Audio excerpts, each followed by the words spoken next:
আকাশবাণী খবর পড়ছি সুদীপ বসু। এখনকার বিশেষ বিশেষ খবর হল, নির্বাচন কমিশন ভোট গণনা কেন্দ্রে অনুমোদনহীন ব্যক্তিদের প্রবেশ রুখতে ইসিআই নেট প্ল্যাটফর্মের মাধ্যমে কিউআর কোড ভিত্তিক সচিত্র পরিচয়পত্র ব্যবস্থা চালু করেছে। পশ্চিমবঙ্গে ভোট পরবর্তী হিংসা মোকাবিলায় নির্বাচন কমিশন সব রকম ব্যবস্থা নিচ্ছে বলে রাজ্যের মুখ্য নির্বাচনী আধিকারিক মনোজ কুমার আগরওয়াল জানিয়েছেন। প্রতিরক্ষামন্ত্রী রাজনাথ সিং বলেছেন, কোনো পরিস্থিতিতেই ভারত যে সন্ত্রাসবাদী কার্যকলাপ সহ্য করবে না, তা স্পষ্ট বার্তা অপারেশন সিন্দুরের মাধ্যমে গোটা বিশ্বের কাছে পৌঁছে গেছে। রেলমন্ত্রী অশ্বিনী বৈষ্ণব শ্রীনগর জম্মু বন্দে ভারত এক্সপ্রেস পরিষেবার বর্ধিত যাত্রাপথের আনুষ্ঠানিক সূচনা করেছেন। দেশে পর্যাপ্ত পরিমাণে সারের যোগান রয়েছে। এলপিজি, পেট্রোল ও ডিজেল সরবরাহ অব্যাহত বলে সরকার জানিয়েছে। আইপিএল ক্রিকেটে আজ গুজরাট টাইটান্স রয়্যাল চ্যালেঞ্জার্স ব্যাঙ্গালুরুর মুখোমুখি হয়েছে। আসছি বিস্তারিত খবরে। নির্বাচন কমিশন ভোট গণনা কেন্দ্রে অনুমোদনহীন ব্যক্তিদের প্রবেশ রুখতে ইসিআই নেট প্ল্যাটফর্মের মাধ্যমে কিউআর কোড ভিত্তিক সচিত্র পরিচয়পত্র ব্যবস্থা চালু করেছে।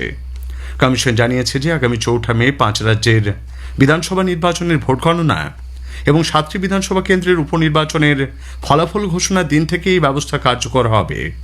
কমিশনের পক্ষ থেকে জানানো হয়েছে যে এই কিউআর কোড ভিত্তিক যাচাইকরণ প্রক্রিয়াটি নতুন ত্রিস্তরীয় নিরাপত্তা ব্যবস্থার অত্যন্ত গুরুত্বপূর্ণ অঙ্গ। প্রথম ও দ্বিতীয় স্তরে রিটার্নিং অফিসারের ইস্যু করা পরিচয়পত্রগুলি ম্যানুয়ালি যাচাই করা হবে। তবে গণনা হলে ঠিক আগে চূড়ান্ত বা অভ্যন্তরীণ স্তরে প্রবেশের জন্য কিউআর কোড স্ক্যান করা বাধ্যতামূলক। এই নতুন পরিচয়পত্র ব্যবস্থাটি returning officer, assistant returning officer, গণনা কর্মী, কারিগরি কর্মী, প্রার্থী, নির্বাচনী এজেন্ট এবং গণনা এজেন্টদের জন্য ব্যবহার করা হবে। পশ্চিমবঙ্গে ভোট পরবর্তী হিংসা মোকাবিলায় নির্বাচন কমিশন সব রকম ব্যবস্থা নিচ্ছে বলে রাজ্যের মুখ্য নির্বাচনী আধিকারিক মনোজ কুমার আগরওয়াল জানিয়েছেন। তিনি বলেন, কয়েকটি জায়গায় বিচ্ছিন্ন ঘটনা ঘটেছে এবং ইতোমধ্যেই 2 জনকে গ্রেপ্তার করা হয়েছে। মুখ্য নির্বাচনী আধিকারিক জানিয়েছেন, পুনর্নির্বাচন নিয়ে এখনও চূড়ান্ত সিদ্ধান্ত হয়নি। অভিযোগগুলি পরীক্ষা করে দেখা হচ্ছে। স্ক্রুটিনির পর সেই রিপোর্ট দিল্লিতে পাঠানো হবে। এরপরেই চূড়ান্ত সিদ্ধান্ত নেবে নির্বাচন কমিশন। আজকের প্রসঙ্গের এবারের বিষয়ে অষ্টাদশ বিধানসভার ভোট এবং ভারতের নির্বাচন কমিশন। এ বিষয়ে সাংবাদিক অমল সরকারের সঙ্গে কথা বলেছেন অভিজিৎ চক্রবর্তী। আকাশবাণী সংবাদ বিভাগ প্রযোজিত অনুষ্ঠানটি শুনবেন আজ রাত 8টায় গীতাঞ্জলি, ডিটেইলস বাংলা পরিষেবা এবং আকাশবাণী সংবাদ কলকাতার সোশ্যাল মিডিয়া প্ল্যাটফর্মে। মালদার মোথাবাড়িতে 7 জুডিশিয়াল অফিসারকে ঘেরাও এবং হেনস্থার ঘটনায় মূল অভিযুক্ত মোফাক্কারুল ইসলাম এবং একরামুল বাগানি সহ ধৃত 52 জনকে ফের জেল হেফাজতের নির্দেশ দিয়েছে এনআইএর বিশেষ আদালত। অভিযুক্তদের তরফে আজ সকলেরই জামিনের আবেদন জানানো হলেও সেই আর্জি খারিজ করেন বিচারক সুকুমার রায়। প্রতিরক্ষামন্ত্রী রাজনাথ সিং বলেছেন, কোনো পরিস্থিতিতেই ভারত যে সন্ত্রাসবাদী কার্যকলাপ সহ্য করবে না, তা স্পষ্ট বার্তা অপারেশন সিন্দুরের মাধ্যমে গোটা বিশ্বের কাছে পৌঁছেছে। নতুন দিল্লিতে আজ জাতীয় নিরাপত্তা শীর্ষ সম্মেলনের 2য় পর্বে শ্রী সিং বলেন, দেশের মাটিতে সন্ত্রাসবাদী হামলা হলে সরকার শুধুমাত্র কূটনৈতিক বার্তা দিয়ে যাবে, এ ধরনের পুরনো মানসিকতা থেকে ভারত বেরিয়ে এসেছে। हमारे मिलिट्री इंडस्ट्रियल कॉम्प्लेक्स ने भी समय समय पर यह साबित किया है कि वह केवल शांति काल की जरूरतों के लिए नहीं, युद्ध काल की तेज आपूर्ति के लिए भी वह तैयार है। हालांकि उस बीच हमें न्यूक्लियर हमले तक की धमकी दी गई, लेकिन हम उस ब्लफ में नहीं आए। हमने उन धमकियों को नकारते हुए, कोई तवज्जो न देते हुए वही किया जो करना था, जो राष्ट्र हित में जरूरी था। और यही है न्यू वर्ल्ड ऑर्डर, यानी नई दुनिया का नया भारत। প্রতিরক্ষামন্ত্রী আজ নতুন দিল্লিতে ইতালির প্রতিরক্ষামন্ত্রী গুইডো ক্রোসেটের সঙ্গে পশ্চিম এশিয়ার বর্তমান পরিস্থিতি নিয়ে আলোচনা করেছেন। বিভিন্ন আঞ্চলিক ও আন্তর্জাতিক বিষয় নিয়েও তাদের মধ্যে আলোচনা হয়। একটি সোশ্যাল মিডিয়া পোস্টে প্রতিরক্ষামন্ত্রী জানিয়েছেন যে ভারতের আত্মনির্ভর ভারত কর্মসূচি এবং পারস্পরিক লাভজনক প্রতিরক্ষা শিল্প সহযোগিতাকে আরও এগিয়ে নিয়ে যাওয়ার পন্থা পদ্ধতি নিয়েও আলোচনা হয়েছে। ব্রহ্মোস অ্যারোস্পেস 2025-26 অর্থবর্ষে 5,200 কোটি টাকারও বেশি রাজস্ব আদায় করে অনন্য রেকর্ড গড়েছে। প্রতিরক্ষা গবেষণা ও উন্নয়ন সংস্থা ডিআরডিও এই তথ্য জানিয়েছে। এক সোশ্যাল মিডিয়া পোস্টে ডিআরডিও বলেছে, লখনৌয়ের নতুন কেন্দ্রে কাজ শুরু হওয়ার মাত্র 1 বছরের মধ্যেই মিসাইলের প্রথম ব্যাচ তৈরির কাজ সফলভাবে সম্পন্ন হয়েছে। কেন্দ্রীয় সড়ক পরিবহন ও মহাসড়ক মন্ত্রী নীতিন গডকরি আজ হিমালয়ের মতো স্পর্শকাতর পার্বত্য অঞ্চলে জলবায়ু সহনশীল সড়ক পরিকাঠামো গড়ে তোলার উপর বিশেষ জোর দিয়েছেন। আজ নতুন দিল্লিতে পাহাড়ি রাস্তার সুরক্ষায় ধস ঠেকানোর ব্যবস্থা শীর্ষক এক কর্মশালায় বক্তব্য রাখেন তিনি। শ্রী গডকারি বলেন, পাহাড়ি রাস্তার স্থায়িত্ব নিশ্চিত করতে রাস্তা তৈরির কাজ শুরুর আগেই মাটির ঢাল বা স্লোপ স্থিতিশীল করার নীতিগত সিদ্ধান্ত নেওয়া দরকার। খবর শুনছেন আকাশবাণী থেকে। রেলমন্ত্রী অশ্বিনী বৈষ্ণব আজ শ্রীনগর জম্মু বন্দে ভারত এক্সপ্রেস পরিষেবার বর্ধিত যাত্রাপথের আনুষ্ঠানিক সূচনা করেছেন।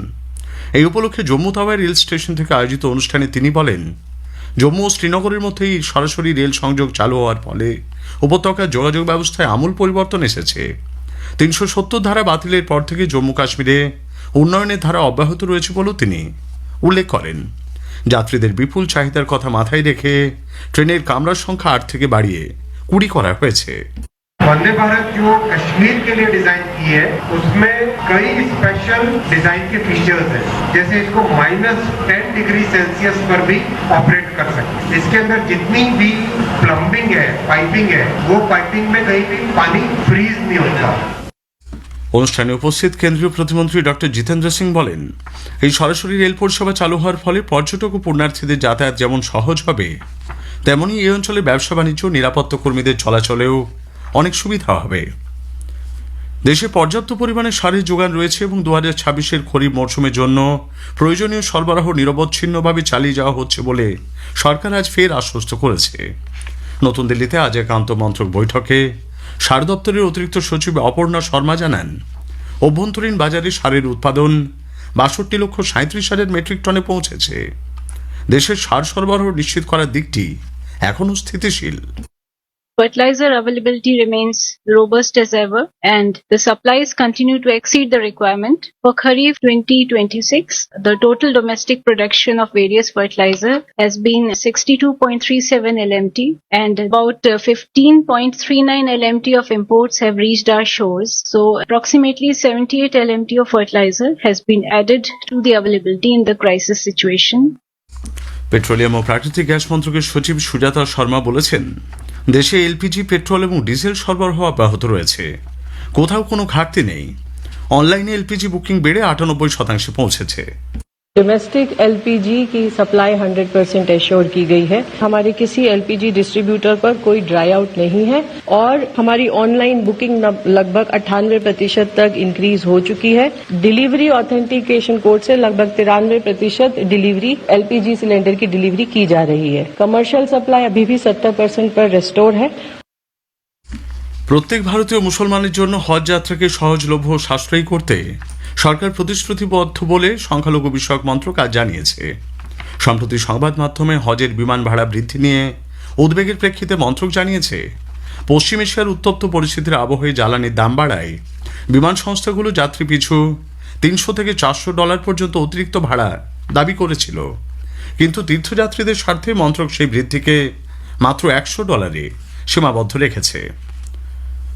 গ্রামীণ এলাকার মহিলাদের ক্ষমতায়নে India post payments bank IPPB self help group savings account চালু করার কথা ঘোষণা করেছে।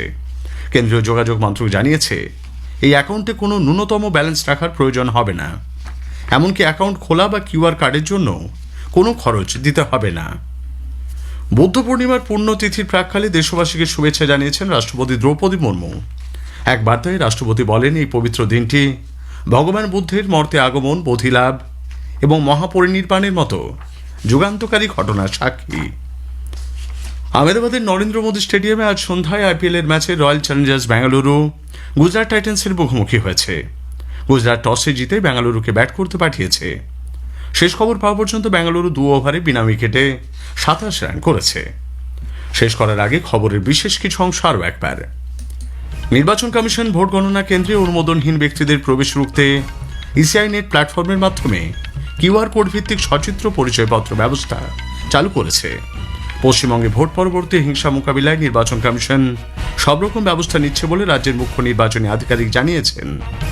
রেলমন্ত্রী অশ্বিনী বৈষ্ণব আজ শ্রীনগর জম্মু বন্দে ভারত এক্সপ্রেস পরিষেবার বর্ধিত যাত্রাপথের আনুষ্ঠানিক সূচনা করেছেন। খবর এখনকার মতো শেষ হলো।